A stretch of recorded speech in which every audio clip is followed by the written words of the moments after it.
Hello, welcome to 1,000 Words, Stories on the Way.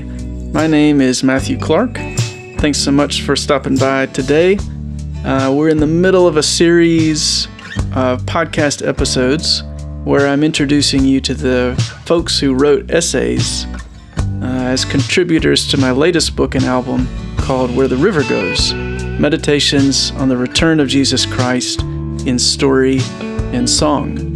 The album portion of the project is already out on all streaming platforms, and the book is on Amazon. It's 3 albums, and each album has a book that goes with it. You can even get the audiobook on some platforms, including Spotify. For this project, each one of the writers chose a song from the album, and then they wrote an essay in response. What I asked them to do was to enter into a conversation with that song that they chose, and also to take into consideration just the overall story behind the album and the themes, which in this third book of the Well trilogy, the theme is all about Jesus finally defeating death completely, and the hope of the coming resurrection, and also of new creation. If you'd like to hear more about how this project was created and came together, I've had more in-depth conversations about it on a few podcasts, and you can check those out. In fact, I made a playlist on my YouTube channel that has all of those podcast episodes that I've been on, as well as some videos of speaking engagements at various conferences. You can go to youtube.com/MatthewClarkNet. Matthew Clark Net is all one word, and you can look for the playlist that has all of those things in it. This is week 5 of this series, and today's featured essayist for the Well trilogy is Micah Hawkinson. Micah is a good friend, and he's a great writer. He wrote an essay about fostering children for this third book in response to the 5th song on Where the River Goes, which is called Even at the Grave. So this song started out for me after I attended an Anglican funeral, and I heard the burial rite, the liturgy of burial from the Book of Common Prayer. And it has this line in it that says, "All of us go down to the dust, yet even at the grave we make our song. Alleluia, alleluia, alleluia." And I just thought to myself, that kind of already sounds like a lyric. It sounds like it should sing. And then I thought, I want to be able to sing that. It really should be the chorus of a song. So that's where this one began to develop, kind of at this intersection of 2 things. Number 1, the honest recognition of our mortal sorrows, and this call to praise God. This God who goes down into the grave himself in order to rescue us. So this is the song that Micah chose, and he took it in a direction that I had not expected by sharing beautifully about he and his wife's experiences with fostering. I met Micah years ago, and he and his wife Megan and their kids have hosted me in their home for concerts almost every year that I've toured. They are a delight, and I'm so glad that Micah lent his voice to the Well trilogy. Here's a little bit about Micah from his bio in the book. Micah Hawkinson lives with his wife and 4 children in Topeka, exactly 1 mile south of the Kansas River. He makes stories, pharmacy software, and a mean quesadilla. He's currently working on a novel set in the world of Beowulf and St. Brendan the Navigator. He enjoys reading, singing, teaching, playing games, and filling his shelves with more books than he is statistically likely to finish in his lifetime. Micah was such a gift to work with on this book, and he's been a rich resource of delight and encouragement to me as a brother and a friend over the years. So I'll read a sample of Micah's chapter entitled One Short Sleep, and you can grab your copy of Where the River Goes so you can read the rest.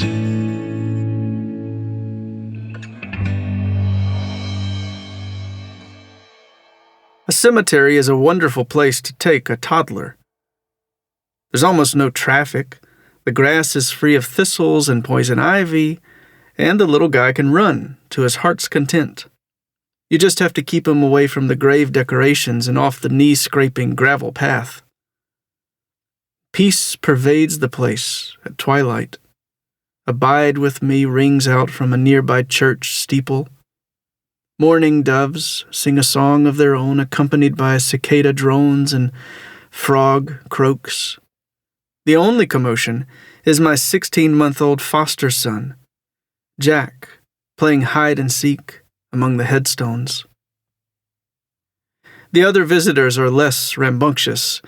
Just past a statue of the Holy Family, a woman in her 30s has propped her cell phone up on a tiny tombstone. As we pass by, I see she is streaming an episode of Bluey. A few rows down, a man with a shock of white hair stands in front of a double tombstone.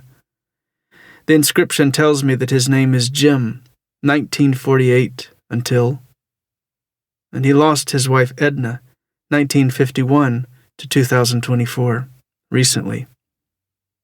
Her side of the gravebed is still missing its grass coverlet. I sit to read beneath a towering oak, and soon Jack brings me a stick. He hands it to me with a quizzical, "Day?" I examine the stick, nod, and say, "Yes, it's a stick." I hand it back. He shouts an enthusiastic, "Day, day!" and toddles off to find another one. I'm not really sure what day means. Jack is a man of few words, specifically day, dada, mama, and no, if you don't count his fearsome growls as words. He's more of a doer than a talker at this stage. He's recently started climbing out of his crib, which is no surprise, since climbing is one of his default responses to the world. The only time he ever really calms down is at bedtime, when he submits to being cuddled while he drinks his milk and listens to his favorite book, Bear Wants More. Needless to say, the cuddling is punctuated by many a growl. I watch him run at top speed through the open field of unclaimed graves. He faceplants, stands up and looks at me to see if he's okay.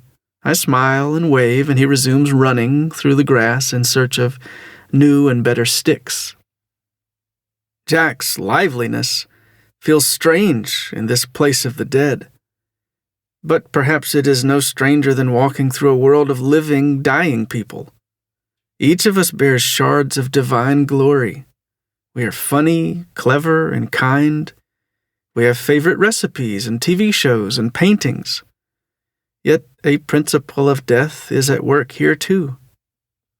We are petty and self-centered. We fudge our taxes and our marital vows. In the end, none of us can escape the grave's open maw.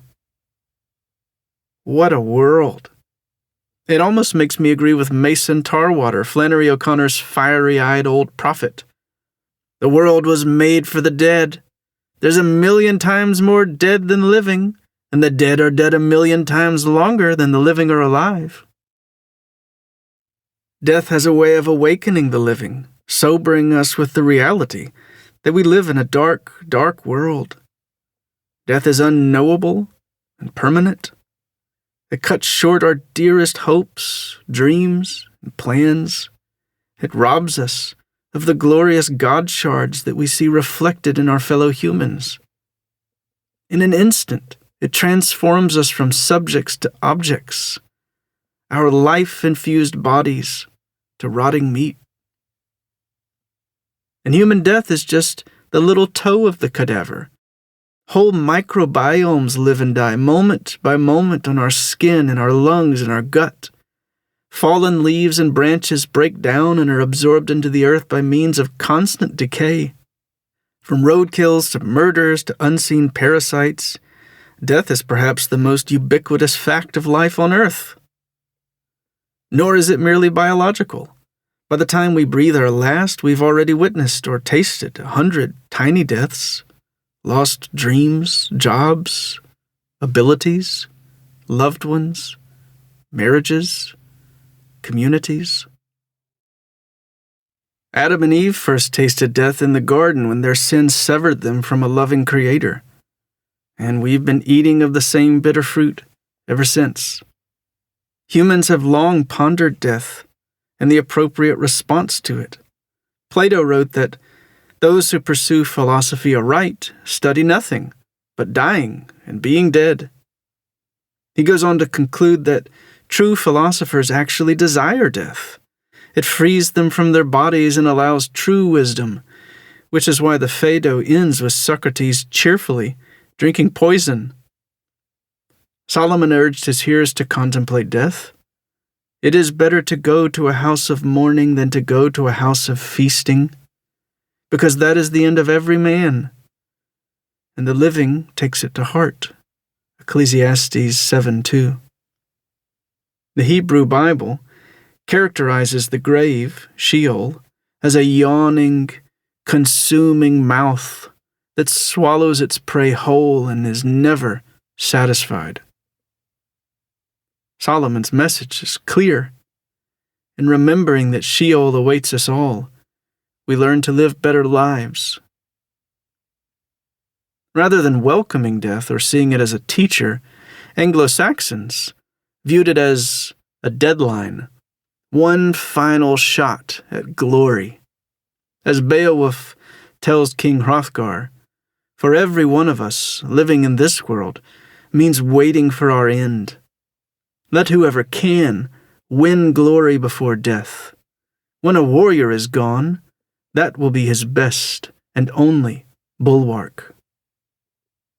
In this view of the world, life's chief comfort lies in accomplishing great things while we still can.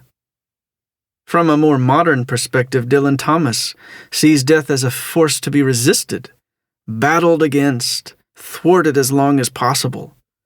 Do not go gentle into that good night. Old age should burn and rage at the close of day. Rage against the dying of the light.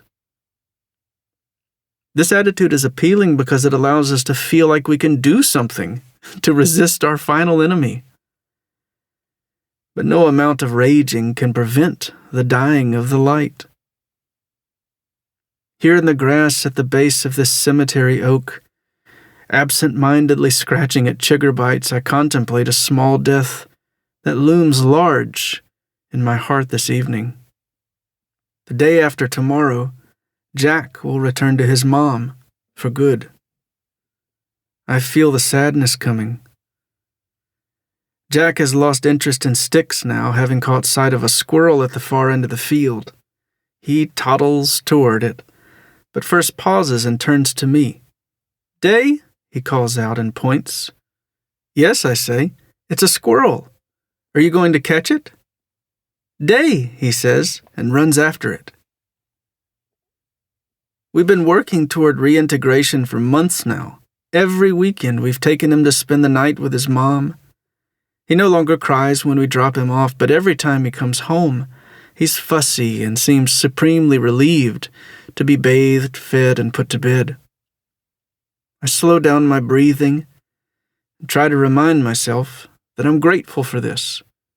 It is a tremendous blessing.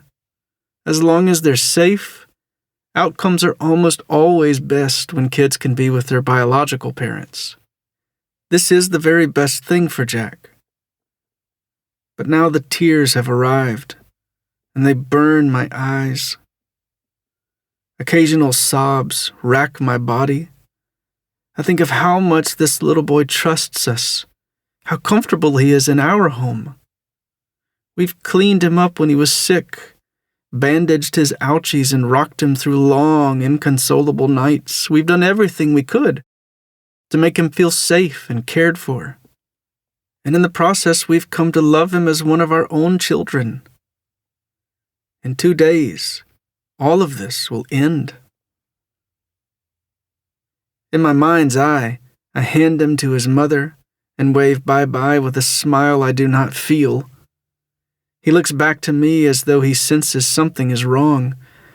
But he knows I will return. I always do. Except this time I won't. I wonder how it feels to lose your best friend at 16 months of age. I wonder how long he'll remember me. I wonder if he'll ever feel betrayed. Each loss in our lives is both an echo and an omen. It recalls the first, greatest loss when we fell dead in Eden. It also reminds us that our earthly lives must one day end, and our dead bodies inevitably rejoin the dust, swallowed up by Sheol. So Jesus' behavior at the tomb of Lazarus is remarkable. Yes, he weeps with Mary and the other mourners at the grave, and in this he shares the grief of all humankind. Alongside us, he sees the crushing weight of death in the world, how it robs his beloved ones of goodness and hope. This moment of lament is important. As Matthew Clark writes, "And so we grieve the world we lost." Yes, grieve, like the Lord did for Lazarus, who felt the sting of death, and he was laid down in a tomb in the darkness. In this moment, Jesus participates in our human sorrow, sitting with us in our great weakness. Death has taken his dear friend, and he laments with those who loved Lazarus. Thus far, the scene is all too familiar to people who live in a grief-drenched world. But the next line contains the remarkable part. Then he heard his master's voice change a grave into a womb.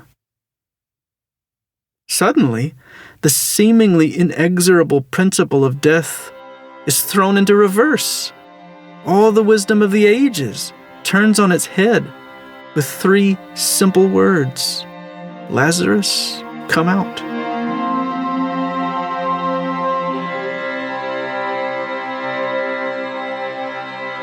Okay, thank you, Micah, for being a part of this with me.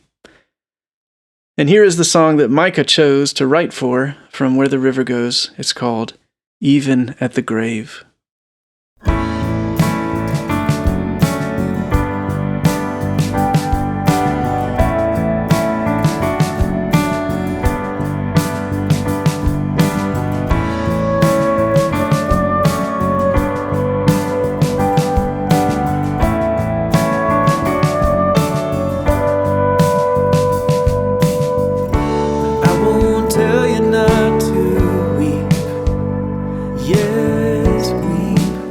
Like a mother in childbirth, for every mother weeps, and her labor, like a prayer in the chaos, it will all give way to wonder once the newborn has appeared.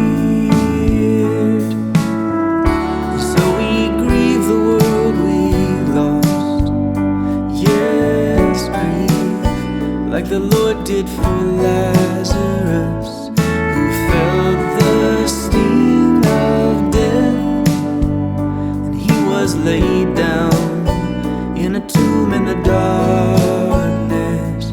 Then he heard his master's voice change a grave into a womb.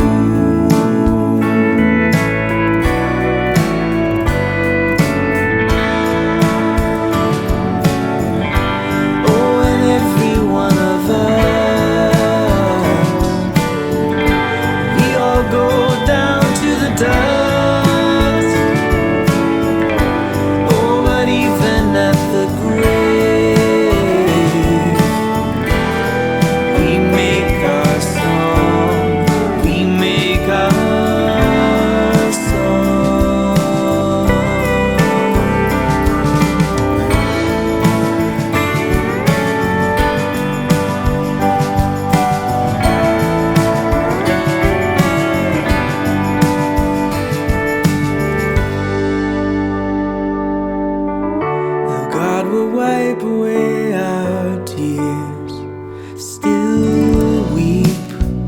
like a soldier on lookout when he sees the evil tide. Still he fights, and he will not retreat yet, though he knows he cannot win. He will keep the long defeat.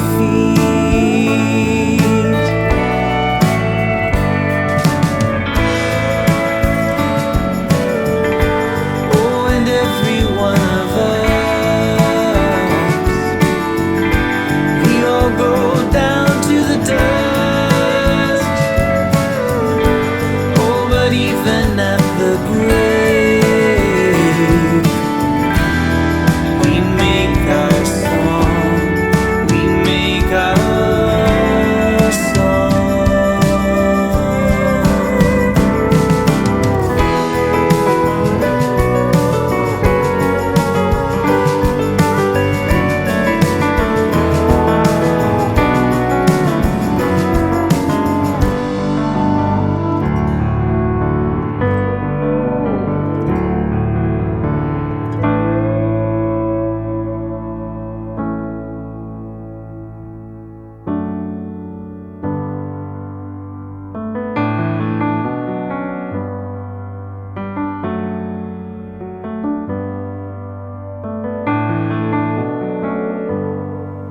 And when we are held,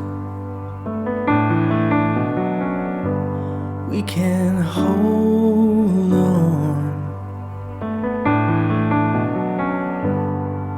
And if we are held, we can let go. Okay, friends, if you haven't already gotten your copy of the Whale Trilogy, waste no more time, I say. You can order the whole trilogy today on Amazon. And you can also check your favorite audiobook supplier if you'd like to listen to them. There are audiobooks. If you enjoy the books or the albums or this podcast, please do share it with somebody. Take a few minutes to leave a review and click the subscribe button. That really helps the algorithms get the show out there to people. And lastly, would you consider becoming a patron partner? Patronage is the main way that I'm able to continue doing this work of making things like podcasts or songs or books that make a kind of room for people to be able to meet Jesus. So if that sounds like something you'd like to be a part of and support, I would love to have your help and your prayers. Just visit matthewclark.net/partner for more information and to become a monthly supporter. That is all for today. Tune in next week for a reading from chapter 6 of Where the River Goes, featuring the wonderful Esther Moon and her excellent essay. Thanks so much, and I'll see you next time on 1000 Words, Stories on the Way.